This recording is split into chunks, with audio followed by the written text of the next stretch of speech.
আসসালামু আলাইকুম। Solution 360 services থেকে সবাইকে স্বাগতম।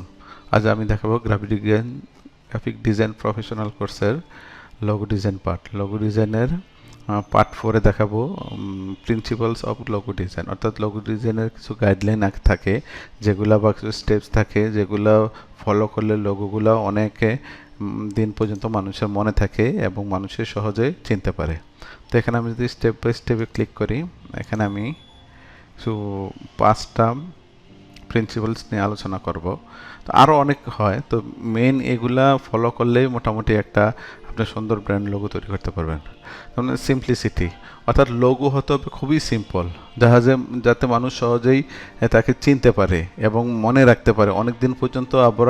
আবার যদি পুনরায় আবার রিকল করতে পারে যে আসলে এটা অমুক ব্র্যান্ডের লোগো, তখন এর জন্য অবশ্যই লোগো সবার আগে খুবই সিম্পল হতে হবে।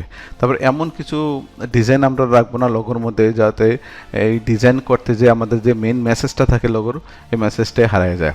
অনেক সময় দেখা যায় যে খুব কম ইনফরমেশনের লোগো দিয়ে কিন্তু অনেক শক্তিশালী বা মেসেজ তৈরি করা যায়। যেমন হলো ব্র্যান্ড, যদি আমি বলি অ্যাপেল ব্র্যান্ডের এবং নাইকির দুইটা আর কি।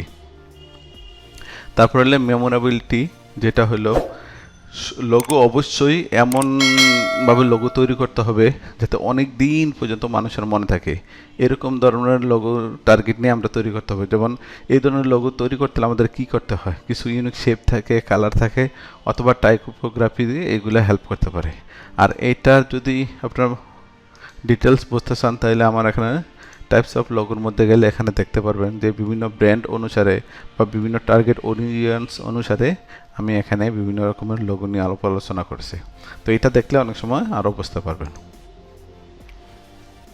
আর এই ধরনের লোগোর ক্ষেত্রে আছে কি ম্যাকডোনাল্ডস, ফেডেক্স।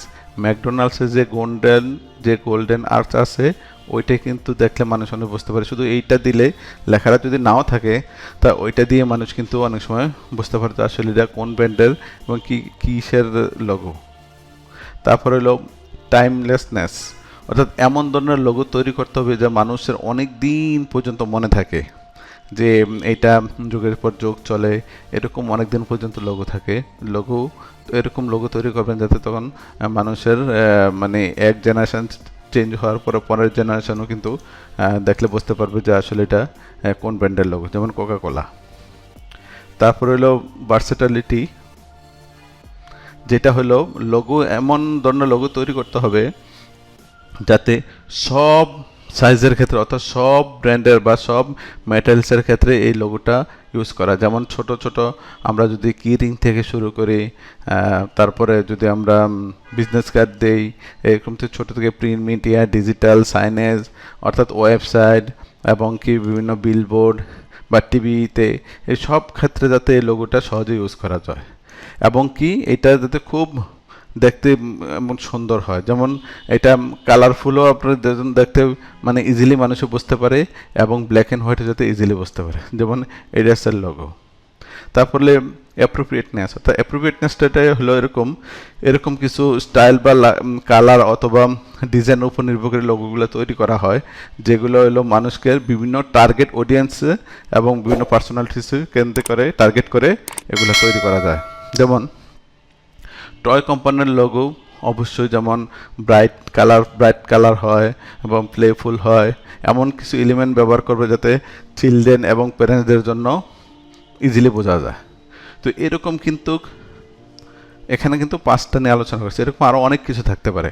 তো টোটাল যেই গাইডলাইন থেকে, যে প্রিন্সিপাল থেকে বুঝতে পারলাম যে আসলে লোগো হতে হবে খুবই সিম্পল এবং যাতে মানুষ অনেকদিন মনে রাখতে পারে এবং সহজে মানুষে ব্রেনে এটা চলে আসে এবং এই লোগোগুলো যাতে অনেক দিন পর্যন্ত লাস্টিং থাকে। তারপরে এটা যদি বিভিন্ন মিডিয়াতে এগুলা ইউজ করা যায়, কোনো প্রবলেম হয় না, ব্ল্যাক অ্যান্ড হোয়াইট হোক আর কালারফুল হোক। তারপরে এটা হলো বিভিন্ন টার্গেট অডিয়েন্স অনুসারে যাতে কালারফুল বা বিভিন্ন স্টাইল গাইডনেস বা এলিমেন্টস অনুসারে এই লোগোগুলো তৈরি করে। তো এই কিছু এখানে যেই প্রিন্সিপালগুলো আছে, এইটা সাথে যদি আপনারা এটা দেখেন টাইপস অফ লোগোস, তাহলে এখানে কিন্তু দেওয়া আছে যে আসলে কোন অডিয়েন্স বা কোন ব্র্যান্ডকে কেন্দ্র করে কী ধরনের লোগো তৈরি করা যায়। আজ এই পর্যন্ত, আল্লাহ হাফেজ।